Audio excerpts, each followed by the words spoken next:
Welcome to Bajulaye, a space that explores Yoruba cosmogony, rationale, and artistic prowess in relation to modern society and its influence and position amongst canonical philosophies, spiritual practice, and artistic creation. In the previous video, we spoke about Basquiat and his relation to Yoruba philosophy, and something we touched on was about auto-hegemony. And today we're going to go deeper into what auto-hegemony means and how that affects us and translates to our everyday life. Auto-hegemony, the concept that power and authority stem from and are exercised by the self, rather than by any exterior force or body, is metaphorically stated in the Yoruba orature of Ifa, based on its phrasing of Ori.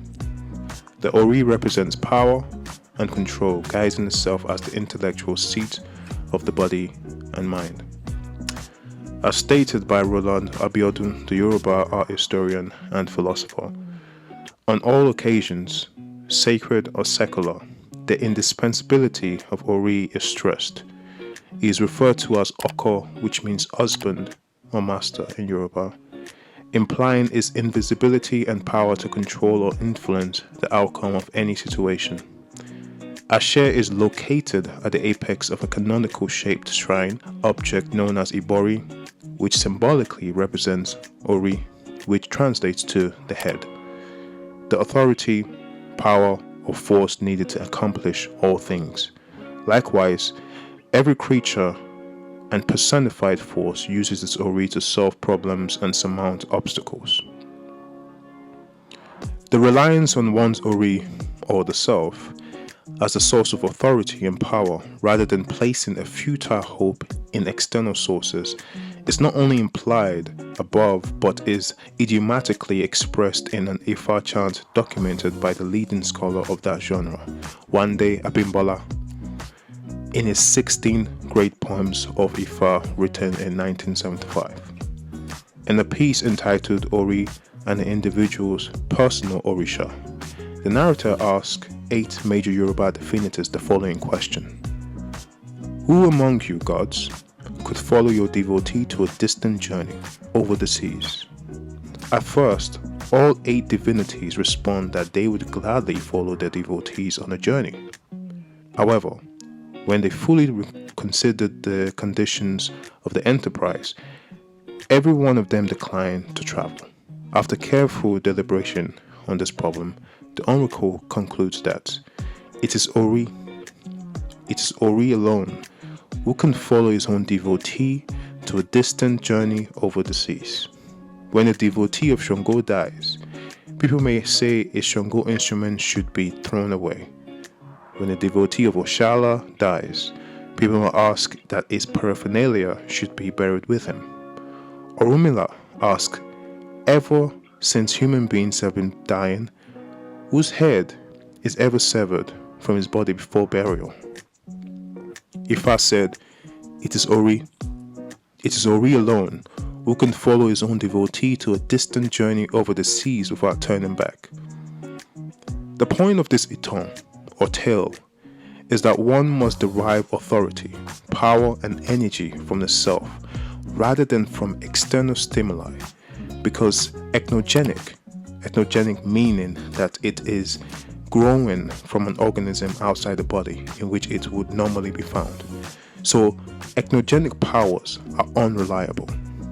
Thus, the Yoruba concept of Ori provides the basis for the formulation of an auto-hegemonic position, distinct from the counter-hegemonic position, whose impetus is reactive to an external action and energy. Ori can be dissected into Ori, meaning you see, or as to see, implying the vision and seeing practically because the eyes, Oju, are features of Ori, which again means the head. This is highlighted once again by Roland Abiodun's statement that states, the importance of Oju in art and ritual is clearly expressed in the axiom, Oju ni Orowa. Communication takes place and supplication becomes more efficacious. Conversely, The absence of Ori and Oju in any sacred and secular activity, whether artistic or not, would be tantamount to anarchy in human and spiritual realms of understanding and existence. Oju ni ọ̀rọ̀ wà basically means it is the highs in which the conversation takes place. So when someone even says kolori, which can translate to he or she does not have their wit with them, koloju, which then can translate to he or she has no vision. There is a metaphoric connection between Oju and form, and the lack of eyes is associated with formlessness. When one does not have the vision required, and when one possesses no vision, they are unable to grasp form and to create something tangible in reality.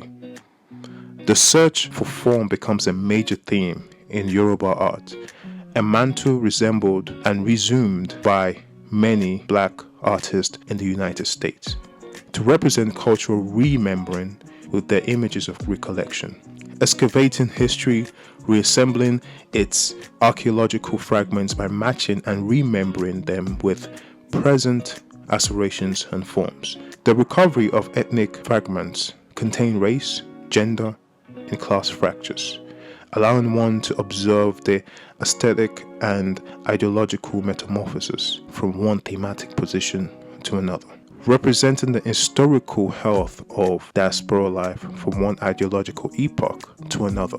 It is this translation and reassembling of one's memory, of the cultural memory that connects us, that allows us to be able to piece these archaeological fragments together, matching them to recreate the forms that were much more tangible when it was whole, using Yoruba images as visual signification of memory and nostalgia, acting as intellectual codes designed consciously by artists to open the eye and the mind of viewers to the conflicting resolutions that remembering generates in the lives of the artist.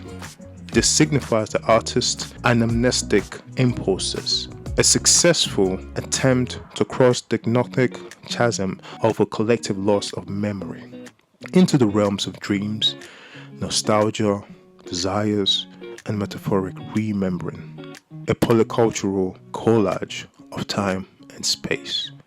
In a cosmology that represents itself as a calabash, as Moyo Adage states, the metaphor to describe and best visualize the Yoruba culture as it moved into the 20th century is that of a shattered gourd.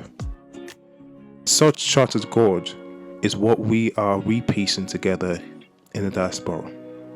Is what artistic elements that we are seeking to redefine and to re-understand as we move forward. The polycultural collage of time and space is being able to piece together what we know to be a collective memory and what we know to be codes that are never leaving us and have never actually been broken away from our spirit. Though those particular understandings may not be the same as we want to remember it, they're still there. And our hope is to be able to repiece and reconfigure the things that we may have lost in order for us to become the forms that we know we are. Because formlessness is not something that we are to continue with. Formlessness is the idea of being less than, is the idea of lacking, is the idea of not being enough. And to create the form is to repiece, rekindle the connection that we once had. And we see that many in the diaspora, from the Americas to Brazil, even in the UK, we see artists pursuing ways in which they can understand the things that they may not have been able to have the direct connection with. At least that's what they think. But they can also create that connection that they want to see again. Because nothing is better than knowing who you are. Thank you for listening.